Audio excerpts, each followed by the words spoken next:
안녕하세요, 이현우입니다. 류현진의 연봉이 4분의 1로 줄어들게 생겼습니다. 메이저리그 사무국이 선수노조에 제시한 새로운 연봉 지급안 때문인데요. ESPN에 따르면 새로운 연봉 지급안을 반영할 경우 2천만 달러를 받을 예정이었던 류현진의 연봉은 515만 달러로 줄어들게 됩니다. 류현진은 지난해 14승 5패 182.2이닝 평균자책점 2.32를 기록하면서 메이저리그 전체 평균자책점 1위, 내셔널리그 사 이영상 투표 2위를 차지했습니다. 그리고 시즌 종료 후 FA 시장에 나서 토론토와 4년 8천만 달러의 계약을 맺었는데요. 첫 해 받기로 한 2천만 달러 가운데 약 1,500만 달러가 날아간 셈이 돼버렸습니다. 메이저리그가 새로운 연봉 지급안을 제시한 이유는 KBO 리그와는 달리 아직까지도 정규 시즌을 시작하지 못하고 있기 때문입니다. 현재 메이저리그의 목표는 7월 초에 개막해서 82경기를 치르는 것인데요. 이는 평소 162경기에 비해 거의 절반에 해당하는 경기수죠. 이를 대비해 사무국과 선수노조는 이미 경기수에 따른 연봉 지급에 대해서 합의를 했었는데요.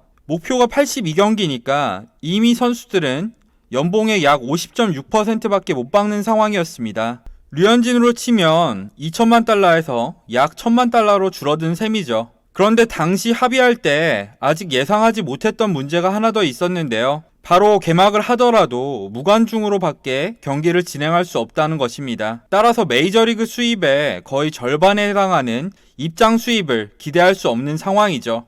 이에 따라 구단들은 시즌을 시작하더라도 엄청난 적자에 시달릴 수밖에 없는 상황이었습니다. 그래서 사무국이 선수노조에 추가 연봉 삭감을 요구하고 있는 것인데요. 처음 구단들의 요구는 2000시즌 수익을 선수들과 함께 50대 50으로 나누자는 것이었습니다. 2020 시즌 메이저리그 선수들의 총연봉은 원래대로라면 약 42억 달러, 기존 합의대로 82경기로 진행했을 때는 21억 달러였습니다.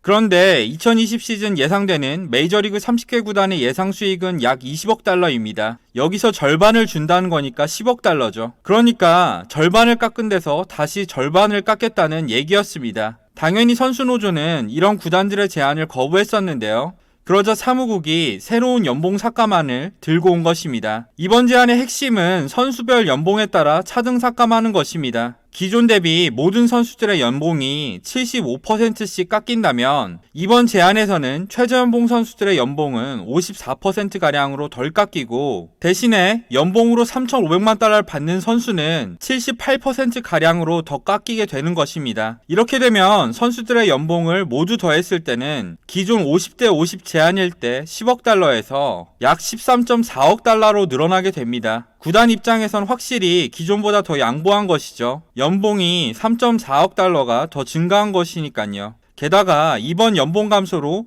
가장 큰 피해가 예상되어 있었던 최저연봉자들은 기존 제한 대비 거의 피해를 받지 않게 됐습니다. 하지만 반면에 고액 연봉을 받는 선수들은 큰 손해를 보게 되는데요. 그렇다고 반대를 했다간 돈밖에 모르는 선수로 찍힐 수가 있기 때문에 드러내놓고 반대를 하기도 쉽지 않죠. 사무국 입장에선 선수노조의 내분까지 기대할 수 있는 절묘한 한 수를 둔 셈입니다. 사실 류현진 입장에서 본다면 50대 50으로 수익 분배를 할 때는 연봉이 500만 달러, 이번 제안에 따라 차등 지급을 할 때도 연봉이 515만 달러이니 이전 50대 50 제한보다 나빠졌다고 보기는 어렵습니다. 굳이 따지자면 약 15만 달러가 늘어났으니까 이전보다 지금 제한이 2억 원 정도 더 이득인 셈이긴 합니다. 하지만 기존의 2천만 달러, 82경기로 줄었어도 1,000만 달러를 받을 수 있는 입장에선 500만 달러가 됐든 515만 달러가 됐든 아쉬운 것은 마찬가지겠죠. 아마 다른 고액 연봉자들도 비슷한 생각일 겁니다. 그래서 벌써부터 일부 고액 연봉 선수들이